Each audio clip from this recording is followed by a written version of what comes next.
950,000 to 1 million peso gross for your one building alone. That's Sila for ka-birds 40,000. sila. Pag after that you deduct your your operating expense for one building is around 250 to 300,000. So if you have 1 million, magkuha pa ng San Miguel Pure Foods o tax o katong uban natong bayranan around mga 1 or 2 pesos for your 25, you have still 23. Out of 23, you get around 750. That's your net income from the operation. Then you get about 50% for your loan and depreciation. You have still 50% for your pocket. So your recovery for our investment is around mataas na yung mga 4.5 Years. Oh. If you have a loan in the bank, halimbawa 5 years or you extend for 6 years, pag abot ng 5 years tapos na. So after that you enjoy your business for 35 years. Kay ang building na to I-beam na. I-beam insulated panels. So yeah, you could see that later on, no. I'll show you some. So our payment for our growers based on efficiency. The more they perform, the better you perform, the more pay you get. So you are not affected by the market price and demand. Let's say for example, at San Miguel, it's a glut. We will slow down the load. No, it's not the premise of San Miguel. We will look into the storage for the birds. No, but your loading will be out there. At least in the contract we don't state na, because some people say na you have to guarantee us how many gross per year, but in reality sa Cebu is 7 gross per year. It's very makeable, and then kung isa lang building mo o duha, pwede ka 8 ka gross sa tuig. So with that, ang ato feasibility study is only 6.5 to 7. We are computing 4.5 years bawi mo. If you have an extra growth, so si Roberto Gajongko 3.5 years bawi na. So Roberto is one of the EVP sa Julis. After retirement, he put up 2 houses. So it's good for him. Good business. That's why I will go into it also. Later. So we are not affected by market price and demand fluctuation. It's just more purely management in farm. Even though you have a good building, good equipment, number one factor is management. It's very easy lang. Una sa ko. Okay. Na lang kay question. Okay, so assure and steady income. Okay. No. So ang San Miguel Foods will provide you with the eggs, feeds, vaccine and medicines. The vaccines itself, right now, there's no vaccination in the farm anymore. We've done all the vaccination of the chicks in the farm, so that you will have no extra stress of the birds in the farm and extra stress to your people. And discrepancy in administration. Only medicines. These medicines are more maintenance, multivitamins, no, biologicals to support the growth of the birds. Technical support is our veterinarian who will go to your farm. So right now we have at least 5 veterinarian here in Cebu. So they divided the area of responsibility. So our technical support is not only confined in visiting your farm. Their cell phone is open 24 hours a day. So you could call them in any untoward incidents in the farm. Even though holidays, we are on duty. Except if they file the petition, of course. No? So, but somebody will take this their responsibility. Laboratory services for, let's say for example, you want to have your kids analyze samples from the farm if you are doubtful about the quality. So we could collect samples, send back to the laboratory for even your water samples we could analyze. Even if the farm needed to be swab test, no? For bacterial count in surface and aerial before loading, we could do that as per requested, no? So to ensure that There's our no farm additional is... payment for that. There's no, it's just a minimal payment, sir. Ganun It's lang. just 200, 300 pesos charge. Just, So ipa-check na siya, I think sir, so. kung if there's Oh, it bacteria. will just deducted to your paycheck. It's just okay. And then delivery and housing services is free. We deliver your feeds, your chicks in the farm, free.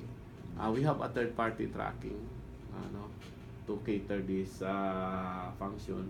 Also, the howling services, when our grown birds are already due for harvesting, we send harvest truck. Our only responsibility in the farm is to make sure that the birds will be loaded on the truck. So, yung cost ng harvest crew sa grower. No? So, when we are conducting a barangay hearing sa area for barangay permits, no, we promise some of these subcontractual jobs to the people around the community. If they are willing. No, if they not, we will look for some other third party from other areas to do the harvesting. But if they are able or willing to accept that job, then that's our promise for them, for livelihood, including cleaning sa farm, no, cleaning, howling of budang, something like that. So we'll tackle that during barangay hearing. So competitive payment scheme, as far as I know, in the industry, in the Visayas region and Mindanao, we are number one. No? We paid a lot of growers. Some they are paying only maximum of 20, 18 pesos. So right now, our grower, if they are good, 25. One grower is very exceptional, 30 pesos per bird. Kaya niya. Hindi na natutulog ang mga tao sa farm. Binabatayan ng manok. Okay, so ang sa payment scheme, Mortality is rate. ang bayad sa chiki is more on nasa 15 working days. 50? 15.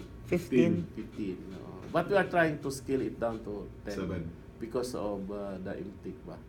As long as the our system doing well, so we could do that. No. In some other time, the growers is second grow niya, medyo nag-ipit sa pan. We offer also a Loan. cash advance, 5 pesos per bird. Mm. Okay, for the entire load. Halimbawa, 80,000 ang load. So, times what we 400,000. project around 97% recovery. Mm. 97% of times 5 pesos. After a week processing, basta you will write a request later. Then we will process that. No problem about it. Ano mag-differ ang price, sir, sa kanang per chicken, per bird? Ano, na uban 25, na uban 30? It depends on your Sa- performance. Ah, Because some other performance. farms have lower recovery. So It depends on the management. Sometimes or may inputs related problem. But if it is input related problem, we adjust. We make adjustment. No? Okay. It's just only we talk ba openly what happened to the farm. No? Ang iba naman ng grower kay they will not talk. There's problem, then they just blow away. They just, so you could not solve the problem because they just blow away, and then they go to the other integrator, and they will, with the experience a bad thing there, they will come back again. It's a no policy now. It's a big because we have plenty of applicant now. We are committed to them already to cater their request. No. Okay, so in the growers undertaking, we need to have at least a 1 hectare lot agricultural land, no? But right now, when you construct a building, because we install some mechanical motors, so we have to, sa zoning, we have to upgrade the agricultural land into agro-industrial. That will also increase the value of the land for halimbawa financing purposes, no? And then at least 1 kilometer from nearest residential, poultry and livestock or other related farm operation. 1 kilometer away, meaning there's a small community, no? People, what is this? Community, schools, church, very critical. You don't have to be near them. It's farther the better because by the time at least 5 years, plenty of people already is residing beside your farms, no? I don't know these people. Do you want some easy easy access to your farm for particular reason? So, dapat malayo siya. Including fighting cock farm or cockpit arena, it's not allowed. Production houses, no, atong mga controlled climate houses, auto feeding and drinking equipment. So more or less isang Automated. building na 40,000 or 36,000 capacity, your flakman there is 3. The duty is 24 hours. So during night time, shifting lang sila 2 hours from 8 to 5 o'clock in the morning. Dito lang sila shifting. But during daytime, because bulk of the work is done during daytime. During nighttime, if you put the feeds and the all automatic naman. So pressurized naman ang drinking system. So wala na. After 6 hours, you have to change the medicines in the indicator tank. That's the only job.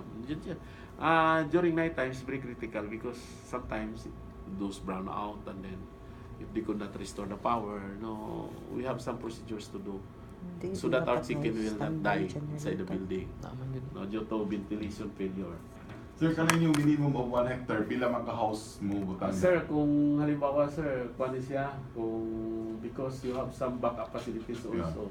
Isa lang ka-building. Isa na ka-building for 1 Isa lang hectare. ka-building. Pero if 2 hectares, Two. na 3. 3. 3. So what's your maximum, sir, for your agriculture? For isang area. Now in Cebu, and entire Philippines, at least mga 200,000 capacity per one area. 1 area, 200,000. 1 module. So that is around mga 6 building. Mo na maximum niya, sir. Yung maximum na to. 6 Why? building. Because ang ato nga procedure is to have our loading at least half of the week lang. If your requirement is for the entire area is 200,000 or 200,000 for example, at least you target 100,000 capacity for one farm. If you have a multi-age gap, halimbawa, mag-gap ka 5 days, di next week pa natapos. Pag nag-harvest ka, yung pinakahuli na batch, talo. Gagmay to sila. Basta kaapas kay when you harvest, it's just simultaneous. Now, if you cut, then it will have you have a longer cycle. You cannot get the number of cycle per year targeted 6 How to many? 7. Oo. 7. O 7. At 6 least to 7. ang operation mo at least nasa 45 to 48 50 day cycle. After that 50 days load again. Why? So that you could recover your investment faster. That's our plan. And then also it safeguards you from diseases. You know, when you harvest, simply your building is open, may mga problema diha siya mag-come out. Bacteria will just flow away. So your building is a closed type ventilation. So if there is an odor from one building, it will be sucked on by another building. And for that, you are not assured that those bacteria goes without air inside the building. No?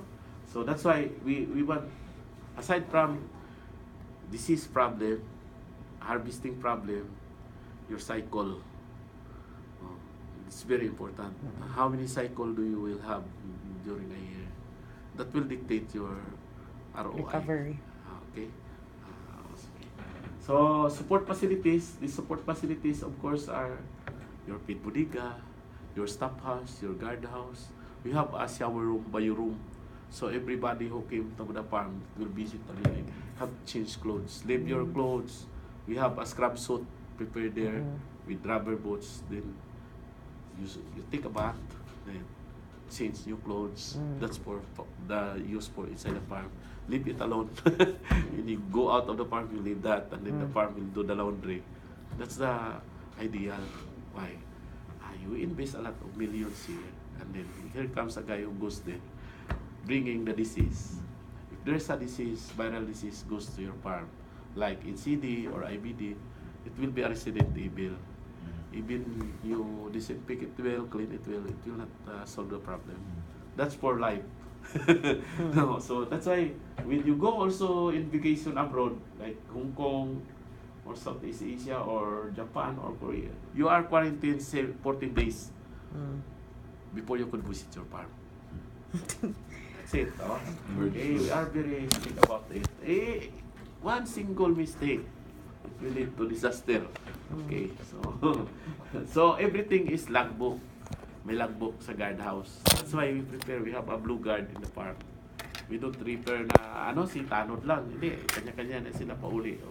Kanya sila hakot sa may inputs na po. Oh, kawatan naman. So no, you have to invest more on the operations. And power and water supply distribution system. No? Power line is very critical. When your area is far, very far. 1 kilometer from the power line, it costs you around 1.3 million.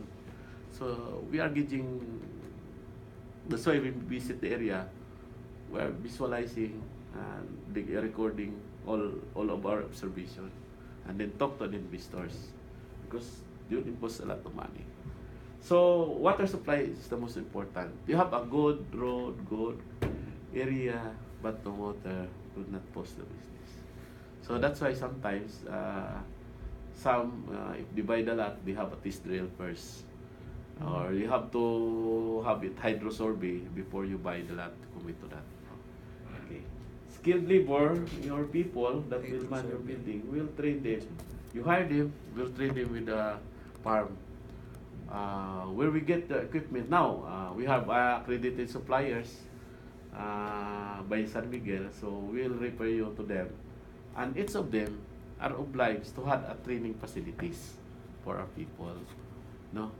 That's why if your your contractors is A, so they have a different brand of equipment. So your people will be trained there.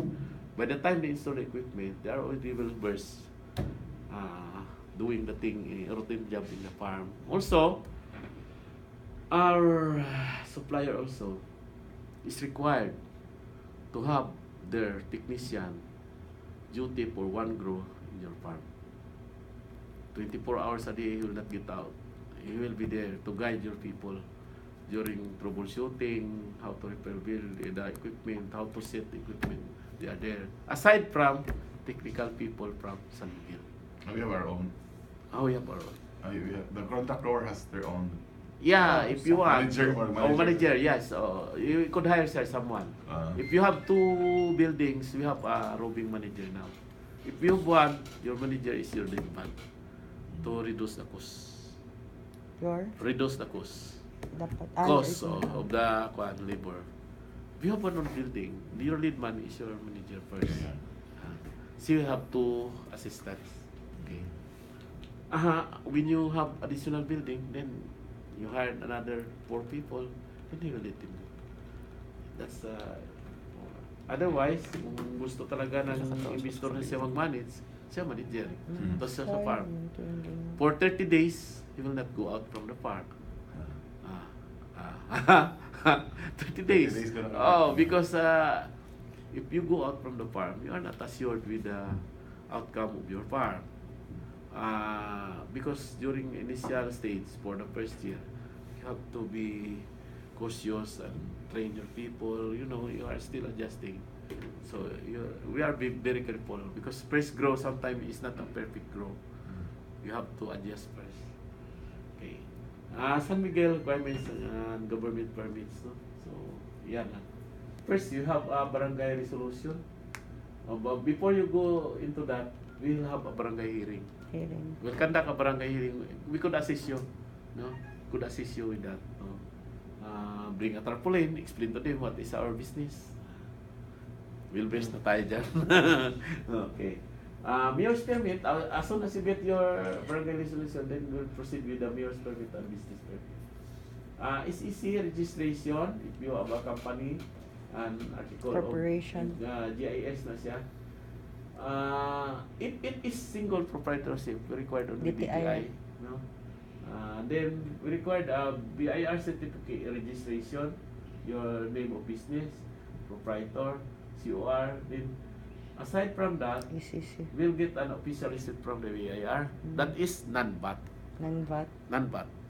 Kay San Miguel will already deduct 2% withholding in your check para wala tay kuan, wala tay double taxation mo tabo, no? So, unsay bayaran This naman? official receipt will be issued in the bank. Let's say you get your check now in the Union Bank, you issue the official receipt received from San Miguel Foods 1 million. Give it to the to the bank. Then environmental compliance certificate ECC sa DNR. So the only requisite there sa ECC is your barangay resolution. And what is the signature of the people that they are Okay. they are agreeing to our proposed farm. And then sa environmental certificate, it will attach all the development plan, map, no? Development plan that will be pwede siya.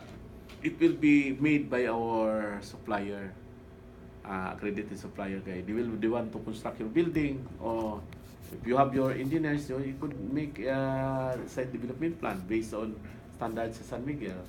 Then building plan, building design, blueprint, cost of bill of materials, equipment na gamiton. So all of those will be attached para ma-approvean sa ECC.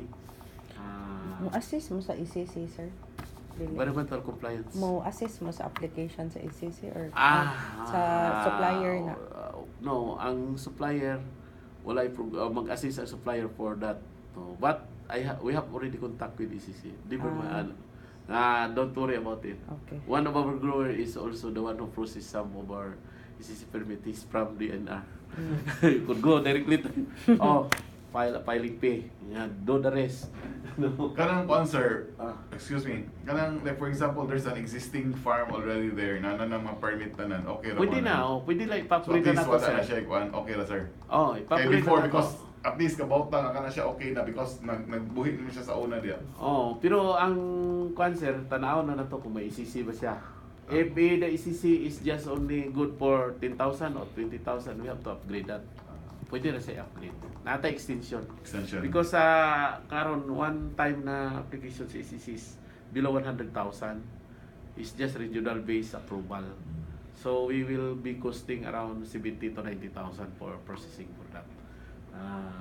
That is good for 3 buildings ang kanang 100,000 capacity. Audited financial statement, since your corporation is very new, you have still no audited financial statement. Ang required na sa San Miguel is bank Guarantee. certificate. Bank Bank certificate na you have this amount. For one house, at least 700,000. No? So, 2 houses, 1.4 billion. It's just a certification na after we finish the project, we have one liquid amount for the operating the farm. It's just like that. This one is most the requirement also for our contract. Our contract requirement also is this. Disclosure. Audited financial statement, disclosure statement, electrical certificate from accredited. We included already the audit for accredited electrical contractor now. Why? Because we are experiencing some fire, nasusunog ang farm. So at least nata insurance ba makuha man lang. Para sa Pero farm. from San Miguel na, sir, ang mo Natay audit. accredited. It's already based in Manila. Na to, pakita na nako karon mo. Na ato siya. So, okay. Application flow, mo na siya. Kung may mga investor forum, since I listed your names, no, I could get your number, call you. If there's an investor forum, siguro sometime, siguro first quarter of this year, we could conduct kay daghan naman nang apply bago, no? So we could collect all of you, have some suppliers at San Miguel also personnel to present the investor forum. It's just like this, what we are doing is more on sa forum, but many suppliers present their products, their building, their services like that. That's an investor forum. Then after that, submission of application form and later written, no. We have some I have some Negative. already some template for this. Just send to you through email. You could just edit, no? Within that. Okay. So site